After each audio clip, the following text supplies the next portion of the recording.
Hello students, good morning. Here I am Sandeep Bharti going to teach you social science chapter second, the nationalist movement in Indochina, part 3. So students, today we will cover these subtopics. Number one, resistance in schools. Okay. Next one is hygiene, disease and everyday resistance. Okay. Next one is religion and anti-colonialism. Okay. Okay, good morning, students. So here I would like to start the next subtopic: resistance in school. Teachers and students did not blindly follow the curriculum. Sometimes there was a open opposition. At other time there was silent resistance. As the number of Vietnamese teachers increased in the lower classes, it became difficult to control what was actually taught. While teaching, Vietnamese teacher quietly modified the text and criticized what was stated. It means बच्चों कि जो teachers और जो student जो थे वो ऐसा नहीं था कि वो आंख बंद करके जो है वो करिकुलम को मतलब सिलेबस को करिकुलम क्या होता है बच्चों करिकुलम होता है सिलेबस को वो फॉलो करते थे ठीक है जो फ्रेंच लोग थे ठीक है फ्रेंच लोगों ने लिख कर भेज दिया उसको वो पढ़ने लगते थे या पढ़ाने लगते थे तो कुछ टाइम के बाद उस उन्होंने ओपन रेजिस्टेंस की इसका विरोध किया और कुछ समय वो साइलेंट विरोध करते थे इसका ठीक है तो जैसे जैसे वियतनामी टीचर्स जो हैं वो इनकी जो नंबर बढ़ते चले गए ठीक है इन द लोअर क्लासेस तो ये कंट्रोल करना बहुत ही मुश्किल हो गया कि रियलिटी में क्या पढ़ाया जा रहा है ठीक है देन पढ़ने के दौरान मतलब पढ़ने के टाइम में वियतनामी टीचर्स होते थे ठीक है वो चुपचाप क्या करते थे टेक्स्ट को मॉडिफाई करते थे ओके और अपने अनुसार मतलब अपने अंडरस्टैंडिंग के अकॉर्डिंग वो बच्चों को पढ़ाते थे और जो टेक्स्ट लिख कर पढ़ाया जा रहा था उसको वो क्या करते थे वो क्रिटिसाइज करते थे okay understood then in 1926 a major protest erupted in the Saigon native girls school. A Vietnamese girl sitting in one of the front seat was asked to move to back of the class and allow a local French student to occupy the front bench. She refused. The principal, also a Cologne, expelled her. When angry student protested, they too were expelled, leading to a further spread of open protests. Seeing the situation getting out of control, the government forced the school to take the students back. The principal reluctantly agreed. What want the students? I will crush all Vietnamese under my feet. Oh, you wish my deportation. Okay, now, well, that I will leave only after I am assured Vietnamese no longer inhabitant Conchina. Okay तो इसका explanation क्या है कि 1926 में क्या हुआ एक major protest हुआ कहाँ पे हुआ वो सिंगोन नेटिव स्कूल में ठीक है आया था वो मतलब एक 1926 में एक major protest Saigon native school girls school में आया था तो एक जो वियतनामी लड़की थी ठीक है जो कि आगे की सीट में जो है वो बैठी हुई थी तो उसको हटने के लिए कहा गया फ्रेंच टीचर्स के द्वारा ठीक है तो स्टूडेंट्स ने ताकि वो जो फ्रेंच बच्चा जो है वो जो पीछे बैठा हुआ वो आगे बैठ सके तो पर उस लड़की ने क्या किया उनका ऑर्डर को ओबे नहीं किया रिफ्यूज़ कर दिया उनके ऑर्डर पर तो इस वजह से वहाँ का जो प्रिंसिपल था उसने वो भी एक फ्रेंच सिटीजन था ठीक है तो उसने उस लड़की को स्कूल से क्या कर दिया एक्सपेल्ड कर दिया, मतलब निकाल दिया उसको, ठीक है। एक्सपेल्ड क्या होता है, स्कूल से निकाल देना, ठीक है। एक्सपेल्ड कर दिया उसको, ठीक है। तो जब वियतनामी स्टूडेंट्स ने इसका रेजिस्टेंस किया, रेजिस्टेंस क्या होता है, मतलब विरोध किया, ठीक है। तो क्या हुआ उसके बाद, तो उन्होंने भी तो जो भी स्टूडेंट्स थे, जो भी उसकी उस लड़की के, वियतनामी लड़की के फेवर में थे, उनको भी स्कूल से निकाल दिया, ठीक है। तो इसके बाद ओपन ओपन जो है प्रोटेस्ट होने लगे हर तरफ, ठीक है। और इस डिफिकल्ट सिचुएशन को पर कंट्रोल करना बहुत ही क्या हो गया, मुश्किल हो गया, ठीक है, इम्पॉसिबल हो गया। तो सरकार ने क्या किया, सरकार ने फोर्स किया कि वियतनामी स्टूडेंट्स जो हैं इनको स्कूल में फिर से ले लिया जाए, ताकि कुछ जो प्रोटेस्ट जो हो रहे हैं इन आर सराउंडिंग, उन पे कुछ कंट्रोल हो जाए, ठीक है। तो इसके बाद जो है वो प्रिंसिपल वहाँ का जो है उसने क्या किया, उन बच्चों को स्कूल में फिर से वापस ले लिया, ठीक है। और बट एक बात बोली उस प्रिंसिपल ने उन बच्चों को, ठीक है, कि मैं आपको अपने पैरों तले, मैं आपको स्कूल में तो ले रहा हूँ, बट मैं आपको अपने पाँव के तले क्या करूँगा, कुचल दूंगा, ठीक है। और तुम चाहते हो कि मुझे यहाँ से बाहर निकाल दिया जाए, ठीक है। आप यही चाहते हो कि मुझे यहाँ से बाहर से निकाल दिया जाए, बट आप ये समझ लो कि वियतनाम एरिया को मैं छोड़ूंगा तब जब वियतनामी इस रीजन में नहीं रहेंगे, ठीक है। क्लियर। तो elsewhere, students fought against the colonial government's efforts to prevent the Vietnamese from qualifying for white-collar jobs. They were inspired by the patriotic feeling and the conviction that it mm, was the duty of the educated to fight for the benefit of the society. This brought them into conflict with the French as well as the traditional elite. Elite means that superior people, okay, in Vietnam. Since both saw their position threatened by the 1920, students were forming various political parties such as the Party of Young Anand and publishing nationalist journals, journal mean newspapers, okay, such as the Ananese student, okay.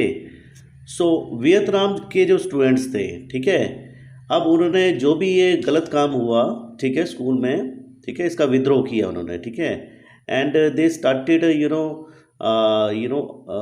Fighting against that colonial government in different regions, okay,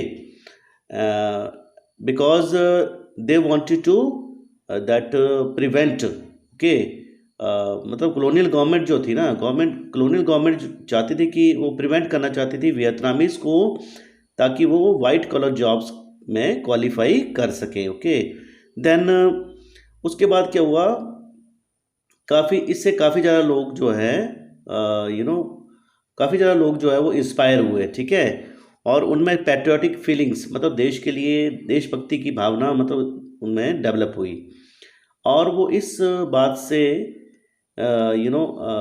मतलब सहमत थे, educated लोग थे, सहमत थे। और उनकी ये रिस्पॉन्सिबिलिटी, मतलब और जो भी एजुकेटेड लोग थे ये मतलब मानते थे सोसाइटी में कि अगर एजुकेटेड लोग जो है वो अपनी रिस्पॉन्सिबिलिटीज़ को समझेंगे, then they can also work for the betterment of the society, and also for the wrong work, okay, which was which was seen in the society, ठीक है। तो ये मतलब है इसका, ठीक है। तो इसने उन्हें फ्रेंच के अगेंस्ट कॉन्फ्लिक्ट में लाकर खड़ा कर दिया, ठीक है। तो दोनों में कॉन्फ्लिक्ट हो गया, एजुकेटेड मतलब वियतनामीज और फ्रेंच में, मतलब फ्रेंच में एक कॉन्फ्लिक्ट हो गया, फ्रेंच के अगेंस्ट एक कॉन्फ्लिक्ट हो गया, मतभेद हो गया। तो जो सुपीरियर लोग थे, ठीक है, जो सुपीरियर लोग थे, इसके एलीट बोलते हैं, तो जो सुपीरियर लोग थे वियतनाम में, उनके साथ भी एक कॉन्फ्लिक्ट में लाकर उनको खड़ा कर दिया, ठीक है। मतलब दोनों में क्या हो गया, एक क्या बोल सकते हैं, डिलेमा हो गया कि क्या करें क्या ना करें, ठीक है। देन अब ये जो टू ग्रुप्स थे, फ्रेंच और एलिट, उनको लगता था कि हमारी पोजीशन जो है वो क्या है, मतलब हमारी जो पोजीशन है वो खतरे में है। ओके, तो 1920s की अगर बात करें तो वियतनामी स्टूडेंट्स ने अलग अलग पॉलिटिकल पार्टीज को जो मतलब फॉर्मेशन कर शुरू कर दिया उन्होंने, ठीक है। तो some popular party, one popular party was young Annam, okay, which was most popular in Vietnam, and also started publishing national journal, मतलब राष्ट्रीय जो एक न्यूज़पेपर है उनको पब्लिश करना शुरू किया, जो उनमें से एक फेमस था Annamese students. Okay, then school thus became an important place for political and cultural battles. The French sought to threaten their value in Vietnam through the control of education. They tried to change the values, norms, and perception. Okay, of, अब ये perception क्या होता है, मैंने यहाँ पे बताने की कोशिश की आपको, ये होता है ability to see through sense, ठीक है। Then of the people to make them believe in the superiority of French civilization and the inferiority of the Vietnamese. So Vietnamese intellectual कौन होते हैं, जो पढ़े लिखे लोग होते हैं, बौद्धिक लोग जो होते हैं, ठीक है। On the other hand, fear that Vietnam was losing not just control over its territory, but its very identity, its own custom, culture and custom and being devalued. अब ये डिवैल्यूड क्या होता है, रिड्यूस इंपॉर्टेंस ऑफ, किस चीज़ की, मतलब importance को कम करना, ठीक है, कम आंकना उसको। And the people were developing a master slave mentality. The battle against French colonial education became part of large battle against colonialism and for independence। अब देखो इसमें क्या था कि जो स्कूल थे वियतनाम में, ठीक है, वो बहुत इंपॉर्टेंट प्लेस बन गए पॉलिटिकल एक्टिविटीज़ के लिए, ठीक है, पॉलिटिकल एक्टिविटीज़ के लिए और जो कल्चरल जो बैटल्स थी, ठीक है। तो फ्रेंच जो है अपनी पोस्ट को, अपनी पोजीशन को एक स्ट्रांग बनाना चाहते थे, alright. Then by the help of education, okay, तो उन्होंने इस बात की कोशिश की कि वहाँ के जो वैल्यूज़ हैं उनको चेंज कर दें, राइट। तो उनको एक ये भी एक फेथ था कि वियतनाम के जो लोग हैं, वियतनाम में जो लोग हैं, वो ये मान लें कि हमारी जो सिविलाइजेशन जो है it is more superior than the civilisation of Vietnam and more strong also, clear. वहाँ पे जो वियतनामी पढ़े लिखे लोग थे, जो एलिट्स लोग थे, ठीक है, ठीक है, वो ये समझते थे कि वियतनाम जो है वो अपनी टेरिटरीज के ऊपर कंट्रोल नहीं खो रहा है, बल्कि एक नए तरीके से अपनी एक पहचान को भी खो रहा है, ऑलराइट। सो क्योंकि उनका जो कल्चर कस्टम जो है वो एक तरीके से क्या हो रहा है, डीवैल्यूड हो रहा है। अब ये डीवैल्यूड क्या होता है, reduce the importance of, alright. और जो लोग थे और जो लोग हैं उनके अंदर मास्टर स्लेव की विचारधारा बनती जा रही है कि अब लोग मास्टर बनेंगे, ऑलराइट। मास्टर स्लेव की एक मेंटेलिटी आ रही है उनमें, ऑलराइट। तो ये जो फ्रेंच कॉलोनी के अगेंस्ट जो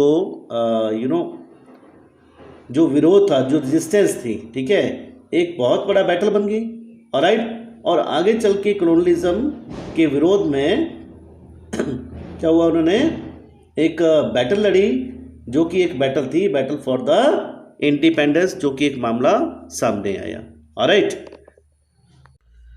okay, next subtopic is the hygiene, diseases and everyday life. Okay, so मतलब इस सब टॉपिक में हम लोग ये पढ़ेंगे कि हाइजीन क्या होता है। Hygiene means state of being state of being healthy and keep yourself free from any diseases, okay। तो हाइजीन डिजीजेज मतलब जो रोग थे और जो एवरीडे मतलब रोज़मर्रा की ज़िंदगी में जो डिजीजेज स्प्रेड हो रहे थे, ठीक है, उसके बारे में उन्होंने विरोध किया, ठीक है। वो इस सब टॉपिक में हम लोग पढ़ेंगे। तो education was not the only sphere of everyday life in which such political battles against colonialism were fought. In many other institutions, we can say, see the variety of small ways in which the colonized expressed their anger against the colonizers. तो बेटा इसका meaning ये हुआ कि ऐसा नहीं है कि एजुकेशन एकमात्र सोर्स था, ठीक है, जिससे वियतनाम ने कॉलोनियल रूल का वियतनामीज ने कॉलोनी रूल का विरोध किया। ऑलराइट, सो इसके अलावा जो है, इसके अलावा हम लोग हमारे इसके अलावा बहुत सारे इंस्टीट्यूशन ऐसे भी थे जहां बहुत सारे वेज थे जिनके जरिए लोगों ने अपने विरोध को दिखाने की कोशिश की थी, ठीक है, और एक तरीके से विरोध करने की कोशिश की थी अगेंस्ट द कॉलोनाइजर्स, ठीक है। Then next subtopic is plague strike Hanoi. तो प्लेग क्या होता है? Plague is the name of the disease which is caused due to the rats और dirtiness. Alright, so take the case of health and hygiene. अगर हम लोग एक okay when the take the case of health and hygiene, okay, तो इस सब topic में हम लोग क्या पढ़ने जा रहे हैं कि Hanoi was a city in Vietnam where the disease plague was spread all around. So we can study more about this city here, how the people of Vietnamese resisted against the French government. All right, so when the French set about creating a modern Vietnam, they decided to rebuild Hanoi. The latest ideas about architecture and modern engineering skill were employed to build a new and modern city. In 1903, the modern part of Hanoi was struck by bubonic plague. Okay, so in many colonial countries, measures to control the spread of disease created serious conflict. But in Hanoi, event took a peculiar, interesting turn. Okay, तो बेटा इसका meaning क्या हुआ? अगर हम लोग health और hygiene की बात करें तो इसके जरिए कैसे विरोध हुआ था इसके बारे में यहाँ पे दिया हुआ है। तो जब फ्रेंच आए थे, ऑलराइट, तो उन्होंने कहा था कि जो वियतनाम में बैकवर्ड रीजन्स हैं उनको मॉडर्न बनाने के लिए हम यहाँ आए हैं और हम उस चीज़ को तैयार करेंगे। तो उन्होंने ये भी कहा था, फ्रेंच लोगों ने ये भी कहा था कि हम लोग हनोई को नया शहर बनाएंगे। ऑलराइट, और इसके जरिए modern ideas architecture mean layout architecture mean that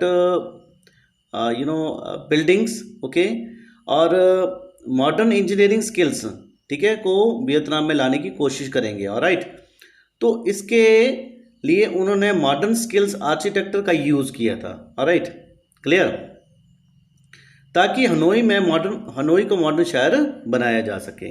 but if we talk about 1903, मतलब अगर हम लोग 1903 की बात करें तो हनोई शहर में एक भयंकर बीमारी थी जिसका नाम क्या था? Bubonic plague.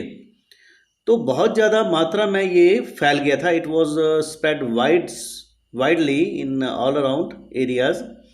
तो बहुत ज़्यादा कंट्रीज जो थी, ठीक है, जिनको कि कॉलोनाइज किया गया था, जैसे कि इंडिया को भी कॉलोनाइज किया था ब्रिटिश ने, ठीक है, तो वहाँ पर भी ये डिजीज़ स्प्रेड हो चुका था। ऑलराइट, और वहाँ पर जो वेज अडॉप्ट किए गए थे वो बीमारी को हटाने का, ठीक करने का या कंट्रोल करने का, उसमें एक नया तरीका था। ऑलराइट, तो उसमें भी क्या हुआ, एक सोशल कॉन्फ्लिक्ट पैदा हो गया कि विच वन, वही डलीमा आ गई उसमें, ठीक है, कि हम लोग क्या करें क्या ना करें, ठीक है। तो लेकिन अगर हम लोग हनोई की बात करें तो एक किस्म की अलग कंडीशन मतलब एक पैदा हो गई थी जिसने क्या किया, एक न्यू इंटरेस्टिंग टर्न लिया। ऑलराइट, तो the French part of Hanoi was built as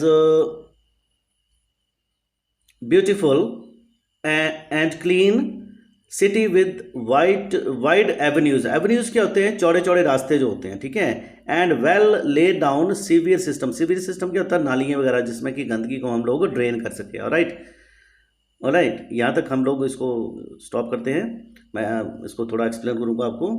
तो जो मॉडर्न पार्ट था हनोई का, जिसमें फ्रेंच लोग रहा करते थे, उसको बहुत सुंदर तरीके से बनाया गया था। ऑलराइट, साफ सुथरा, चौड़े रास्ते, ठीक है, अच्छा सीवेज सिस्टम बनाया गया था, जैसे कि आप इस पिक्चर में देख रहे हो, ठीक है। It is a picture of that white areas, alright, in Vietnam, alright, the building which was use by the white settler like French. Alright, तो यहाँ पे एक फिगर 7 में बताया कि modern Hanoi colonial building like this one came up in the French port of Hanoi। मतलब ये जो बिल्डिंग है आप देख रहे हो इस फिगर में, तो ये कब बनाई गई थी, मतलब कॉलोनियल मास्टर्स के लिए, फ्रेंच कॉलोनियल मास्टर के लिए हनोई में बनाई गई थी। Okay, quarter was not provided with any modern facilities। The refuse from the old city drained straight out into the river, or during heavy rains or flood overflowed the street into the street. Thus, what was installed to create a hygienic environment in the French city became the cause of the plague. The large severe in the modern part of the city, a symbol of modernity, were an ideal and protected breeding ground for rats. The Sevier also, Sevier also served a great transport system, allowing the rats to move around the city without any problem. And rats began to enter the well-cared for homes of French through the Sevier pipes. What was to be done? Alright, तो बेटा इसका meaning क्या हुआ कि जो मतलब साफ सुथरा जो एरिया जो बनाया हुआ था फ्रेंच लोगों के लिए वियतनाम में, ठीक है, जहाँ कॉलोनियल मास्टर्स रहते थे, ठीक है, तो वहाँ पर मतलब देखा जाए कि जहाँ पे अगर हम लोग उनको कंपेयर करें उस एरिया को वियतनामीज एरिया के साथ, तो वियतनामीज एरिया जहाँ पे वियतनामीज रहते थे वहाँ पे कोई मॉडर्न फैसिलिटीज़ नहीं दी गई थी, ठीक है। उनके रहन सहन का जो तरीका था वो सिंपल ही था। उनके जो घर होते थे और सीवियर पाइप वो बिल्कुल सिंपल थी, ठीक है, इतनी ज़्यादा मॉडर्न नहीं थी जितने कि जो एरियाज़ फ्रेंच के थे, जैसे कि उनको जो मॉडर्न फैसिलिटीज़ दी गई थी फ्रेंच को, वैसे ही वियतनामीज़ को नहीं मिली यहाँ पे। सॉरी, जो पुराना शहर था हनोई का, उसमें सीवेज सिस्टम जो था उतना अच्छा नहीं था, ठीक है, एक तरीके से बहुत ख़राब था। और इस वजह से जो लोग अपने घरों में जो गंदगी होती थी और कचरा होता था उसको निकालते थे। ऑलराइट, जैसे कि यहाँ पे बताया हुआ है, ठीक है, अपने घर के कूड़ा कचरा जो है उसको निकालते थे और पानी में छोड़ देते थे, और वो डायरेक्टली रिवर में जाता था। ऑलराइट, डाल दिया जाता था। और जब बारिश होती थी या हैवी रेन होती थी वहाँ पे, तो और फ्लड आते थे, तो वो एक किस्म से वो जो गंदगी जो थी वो स्ट्रीट्स में बहने लगती थी, तो वो देखने में बहुत बुरा लगता था, ठीक है। देन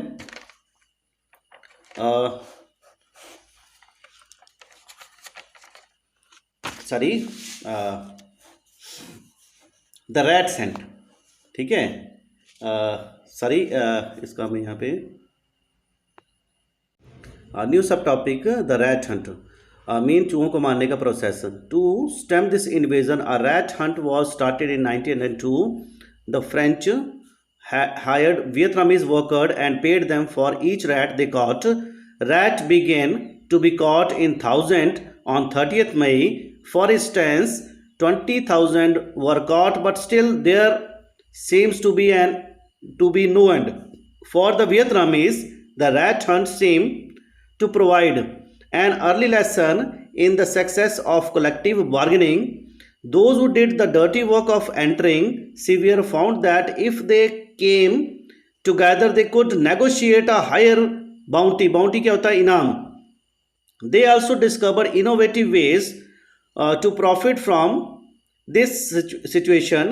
The bounty क्या होता है, again I am telling you, prize. The bounty was paid when a tail was given as proof that a rat had been killed. So the rat catcher, जो चूहे पकड़ते थे, ठीक है, took to just clipping the tail and releasing the rat, so that the process could be repeated over and over again. Some people in fact began raising rats to earn a bounty. Okay, तो इसका मतलब क्या हुआ बच्चों, ध्यान से सुनना इसको, कि चूहे जो थे, चूहों का इन्वेजन क्या होता है, आना, ठीक है, चूहों को आना जो हो रहा था हनोई में, उसको रोकने और ख़त्म करने के लिए 1902 में एक रैट हंट ऑपरेशन की शुरुआत की गई. Alright, where, in Vietnam. Clear. तो इसके लिए फ्रेंच ने वियतनामीज वर्कर को हायर किया. हायर मतलब किराए पे रखा उनको, और उन्होंने उनको पे करना भी शुरू कर दिया. यानी जितने चूहे वो पकड़ेंगे उतने ज़्यादा उनको पैसे मिलेंगे. ऑलराइट, तो रैट्स को हजारों की संख्या में पकड़ा जाने लगा. Alright, as it is given. Clear. तो अगर हम लोग बात करें 30 मई की, तो 20,000 रैट्स जो थे, they were caught by the rat catcher. Okay, लेकिन उसके बाद इस प्रॉब्लम का कोई सॉल्यूशन नहीं निकला. क्लियर. तो वियतनामीज जो हायर्ड वर्कर थे को इससे एक लेसन भी मिला कि अगर वो इकट्ठे होकर चूहों को पकड़ेंगे और बार्गेन करेंगे तो उनको एक अच्छी इनकम मिल सकती है. ऑलराइट, तो वर्कर ने जो हायर्ड वर्कर थे उन्होंने कई तरह के अपने तरीके निकाले, ठीक है, जिसमें कि वो अपना प्रॉफिट ज़्यादा अर्न कर सके. तो इनाम तब तक दिया जाता था जितने ज़्यादा आप चूहे पकड़ोगे. ऑलराइट, और प्रूफ के रूप में उन्हें जमा कर फ्रेंच को वो लोग दिखाते थे. क्लियर. हायर्ड वर्कर, तो जो चूहों को पकड़ने का काम करते थे, उनको चूहों की पूंछ को काटना पड़ता था. ऑलराइट, और पूंछ काटने के बाद चूहों को वो छोड़ देते थे. Alright, as it is given here. Clear.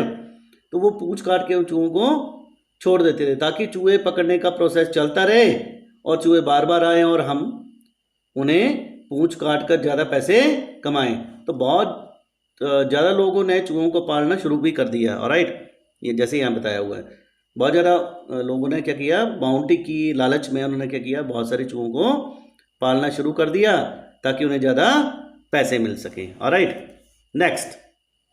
Defeating by the resistance of the weak, the French were forced to scrap the bounty program. None of this prevented the bubonic plague, which swept through the areas in 1903 and in subsequent years.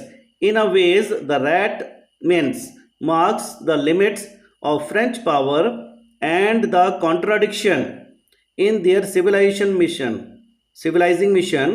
and the action of the rat catcher tell us of the numerous small ways in which colonialism was fought in everyday life. तो बच्चों इसमें क्या हुआ कि जो peasant जो थे उन्होंने, उनका रेजिस्टेंस था कि इससे फ्रेंच लोगों ने बाउंटी प्रोग्राम को, मतलब पीजेंट का जो रेजिस्टेंस था कि उनको प्रॉफिट नहीं हो रहा है और ये गलत काम हो रहा है, तो फ्रेंच लोगों ने एक किस्म का ये जो बाउंटी प्रोग्राम जो था इसको बंद कर दिया. Alright, clear. तो इसमें कोई भी तरीका जो है बुबोनिक प्लेग को रोकने में असरदार नहीं हुआ. ठीक है, तो अगर हम लोग 1903 की बात करें तो बहुत से एरियाज़ में हनोई में ये डिजीज़ फैल चुका था.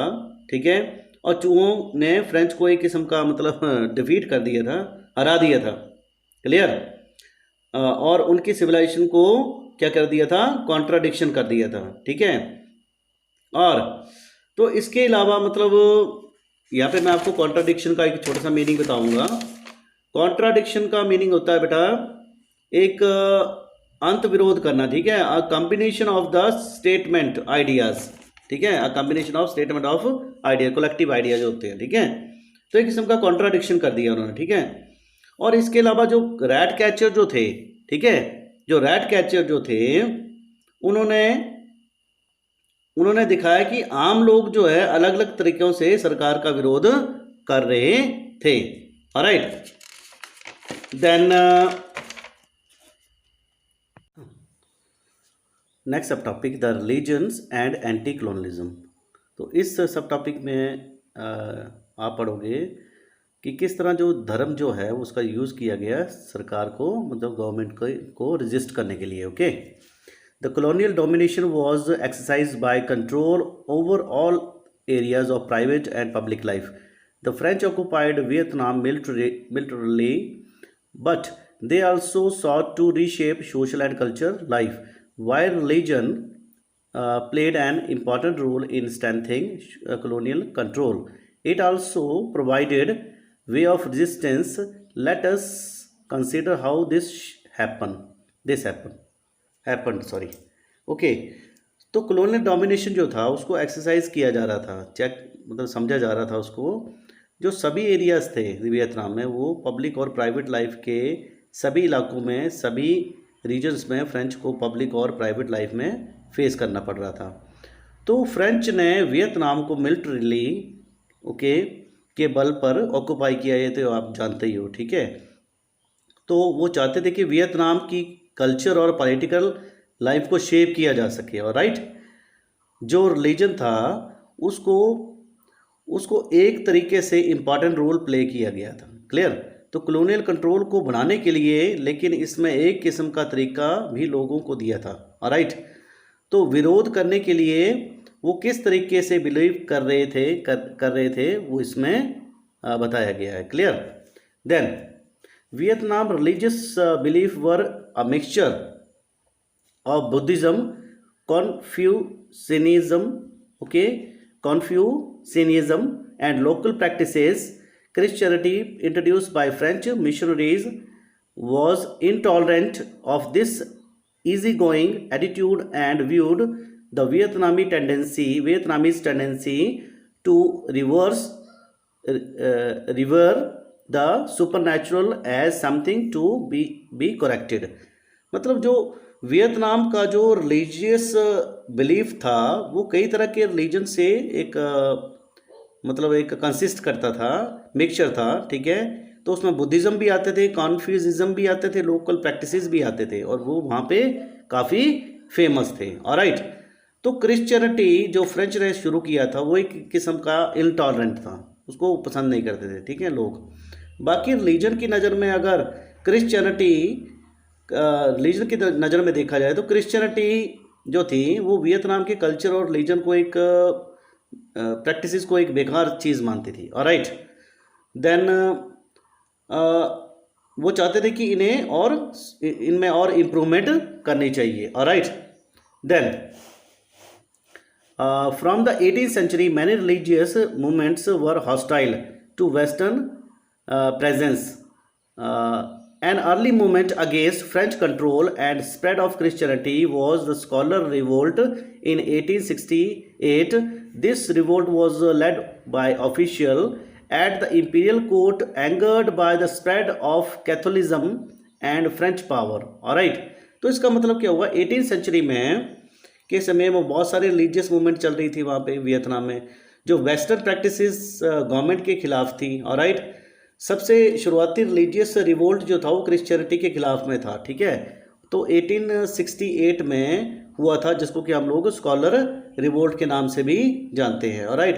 तो ये जो रिवोल्ट था ये एक ऑफिशियल रिवोल्ट था.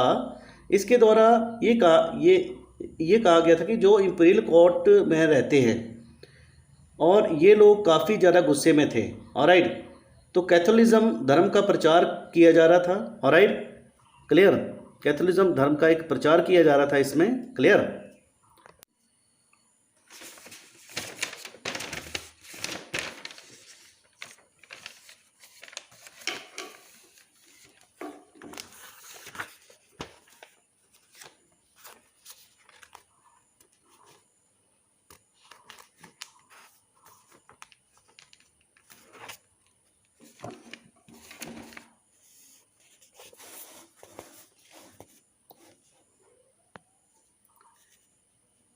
The elites in Vietnam were educated in Chinese and Confucianism, but religious belief among the peasantry were shaped by a variety of syncretic tradition that combined Buddhism and local beliefs.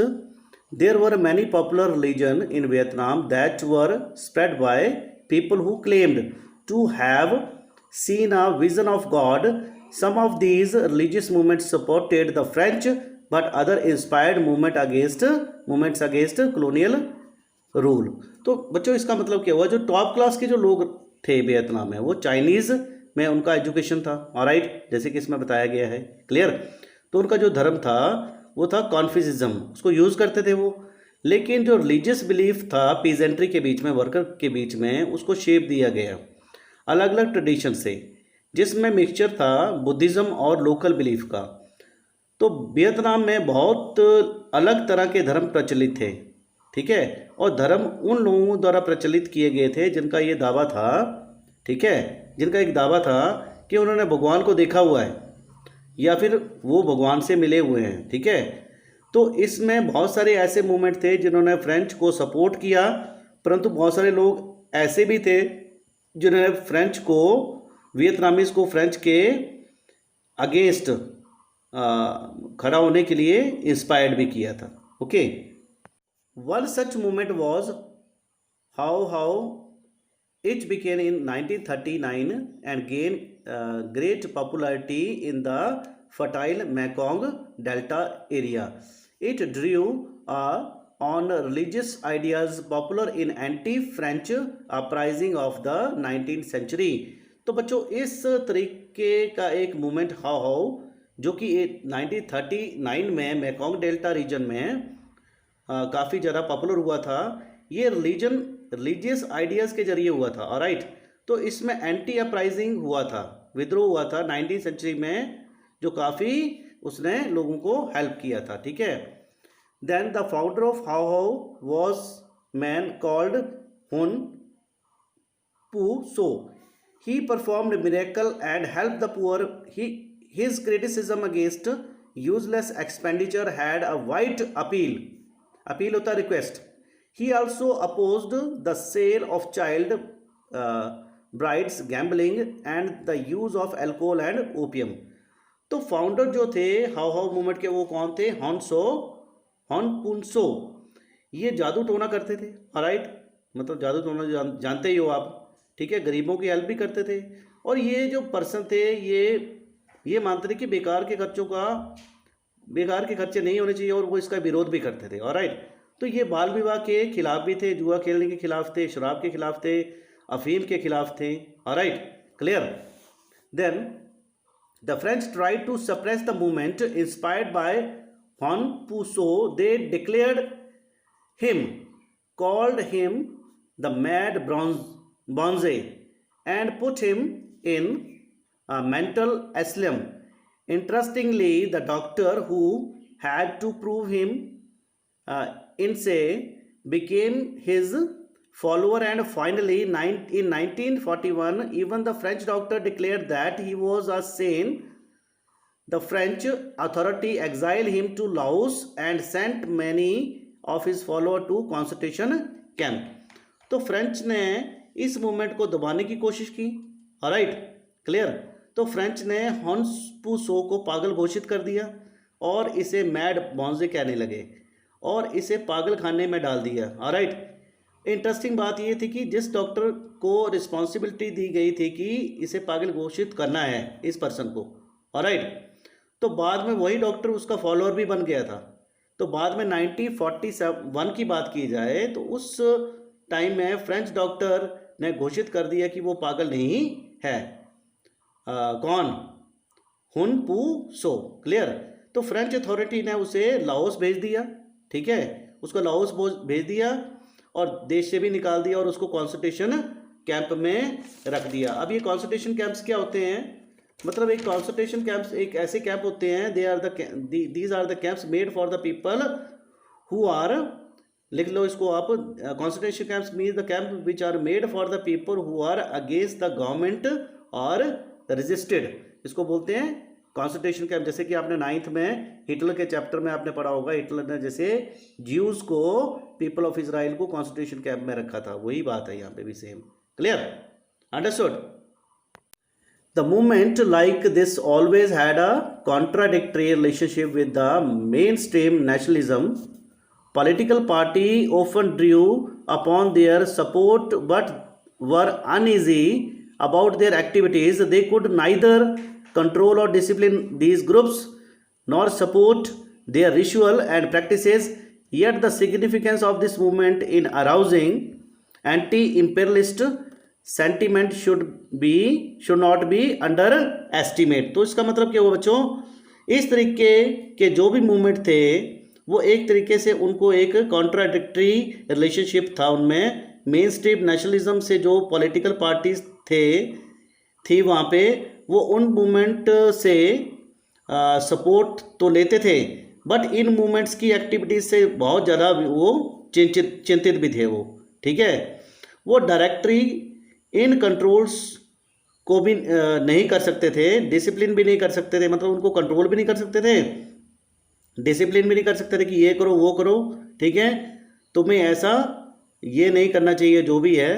तो इनके जो ritual practices जो थी उसको directly support नहीं कर सकते थे। लेकिन अगर हम लोग बात करें, लेकिन इन सभी वजहों से एंटी इंपीरियलिस्ट सेंटीमेंट हुआ वहाँ पे और उसने एक तरीके से इसको अंडर एस्टिमेट करना चाहा वहाँ पे, ठीक है, क्लियर। तो अंडर एस्टिमेट का मतलब क्या होता है, लिख लो बच्चों इसका डेफिनेशन। अंडर एस्टिमेट होता है estimate to be a smaller और less important than it's really is, मतलब किसी चीज़ को कम आंकना जिसको बोलते हैं, ठीक है, okay. So here I would like to stop this third part of second chapter of history class 10th.